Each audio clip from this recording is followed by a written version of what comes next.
మీరు కొత్తగా business start చేయాలనుకుంటున్నారా? మార్చ్ 16-17 హైటెక్స్ లో ఫ్రాన్సెస్ ఇండియా బిగ్గెస్ట్ ఫ్రో ఎక్స్పో. కనీసం రాజధాని కూడా లేదు మన రాష్ట్రానికి. 10 సంవత్సరాలు అయిపోయింది.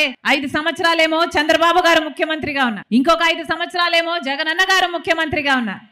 ఎవరు పట్టించుకున్నారు? మన ప్రత్యేక హోదా గురించి ఎవరైనా పట్టించుకున్నారా? ఆ రోజుల్లో చంద్రబాబు గారు అన్నారు మాకు 10 సంవత్సరాలు. ఆ రోజుల్లో కాంగ్రెస్ పార్టీ 5 సంవత్సరాలు ప్రత్యేక హోదా ఇస్తానని చెప్తే ఆ రోజు చెప్పిన మాట, మోడీ గారు తిరుపతికి వచ్చి 3 నామాల వాళ్ళ సాక్షిగా చెప్పిన మాట 10 సంవత్సరాలు ఇస్తాము అన్నాడు. ఆ 3 నామాల వాడికే పంగనామాలు పెట్టాడు మోడీ గారు. ఇక ఈయన కేడీగాక ఏమవుతాడు? 10 సంవత్సరాలు ఇస్తామన్నాడు. ఇప్పటికి 1 సంవత్సరం కూడా ఇయ్యలేదు. 10 సంవత్సరాలు గడిచిపోయింది, కనీసం ఆలోచన కూడా చేయటం లేదు. ఆ రోజు చంద్రబాబు గారు చెప్పిన మాట మాకు 10 సంవత్సరాలు సరిపోదు, 15 సంవత్సరాలు కావాలి అన్న.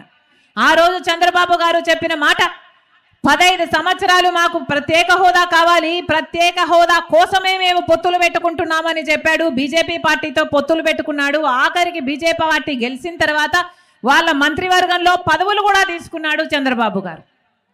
తీరా ముఖ్యమంత్రి అయ్యాడు. ప్రత్యేక హోదా కోసం ఏమైనా మాట్లాడా?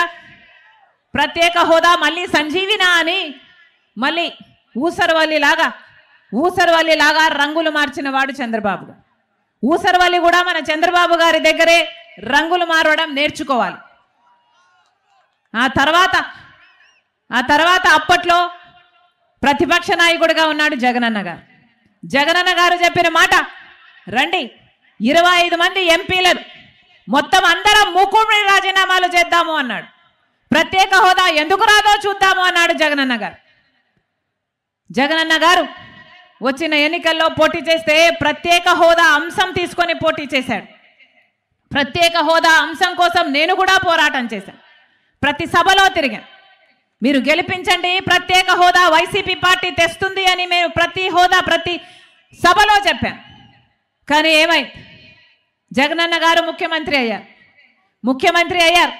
ఒక్కసారైనా ఒక్క నిజమైన ఉద్యమమైనా చేశాడా జగనన్న గారు మళ్ళీ ప్రత్యేక హోదా గురించి?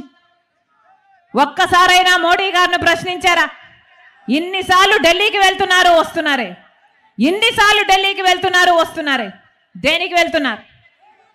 ఆయనను కాపాడుకోవడం కోసం వెళ్తున్నారు, లేకపోతే హంతకుల్ని, సొంత చిన్నారను చంపిన హంతకుల్ని కాపాడుకోవడం కోసం వెళ్తున్నారు తప్పితే ప్రజల కోసం వెళ్ళాడా? ఎప్పుడైనా మా ప్రత్యేక హోదా ఏమైంది అని అక్కడ కూర్చొని ధర్నా చేశాడా? ఎప్పుడైనా మోడీ గారిని నిలదీశారా?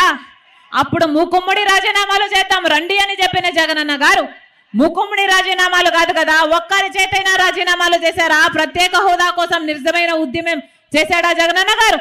సుమన్ టీవీలో మీ పర్సనల్ అండ్ బిజినెస్ ప్రమోషన్స్ కోసం కింది నెంబర్కి కాంటాక్ట్ చేయండి.